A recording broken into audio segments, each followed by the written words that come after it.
And GV sir வந்து சம்பளமே வாங்கலை அப்படின்னு சொன்னார். இல்லை ஆஃப் சம்பளம் தான் வாங்கினேன்னு சொன்னார். தயாரிப்பாளர்கள் சார்பில் அவருக்கு நம்ம எல்லோரும் இங்கே இருக்கிற ஊடக சார்பில் அவர் வாழ்த்து சொல்லணும். அவரை மாதிரி ஒரு ப்ரொடியூசர் ஃப்ரெண்ட்லி ஆக்டரை பார்க்கவே முடியாது, ப்ரொடியூசர் ஃப்ரெண்ட்லி மியூசிக் டைரக்டரை பார்க்க முடியாது.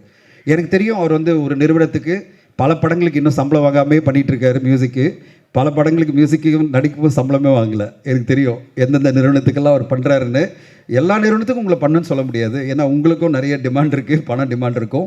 ஆனால் எனக்கு ரொம்ப பிடிச்சது ஜிவி கிட்ட என்னென்னா அந்த அன்பு, தயாரிப்பாளர்கள் மேலே அன்பு அண்ட் இயக்குனர் மேலே இருக்கிற அந்த ஒரு ஃப்ரெண்ட்ஷிப். எல்லா இயக்குனர் மேலும் பயங்கரமான ஃப்ரெண்ட்ஷிப். யார்கிட்டையுமே ஒரு எனிமையே இல்லாத ஒரு ஆளை பார்க்க முடியுமா, அதாவது ஒரு எதிரியே இல்லாத ஒரு ஆளை பார்க்க முடியுமா? இங்கே சாம் அழகாக பேசினார். அதாவது இந்த கதையில் இருக்கிறது நம்ம கூடவே இருக்கிற யாராவது நமக்கு துரோகம் பண்ணுவாங்கன்னு. ஜிவி சாருக்கு நம்ம பண்ணவே முடியாது. அவ்வளோ சூப்பரான ஒரு நட்பு, அவ்வளோ சூப்பரான ஒரு அன்பு எல்லார் மேலேயும் வச்சுருப்பார்.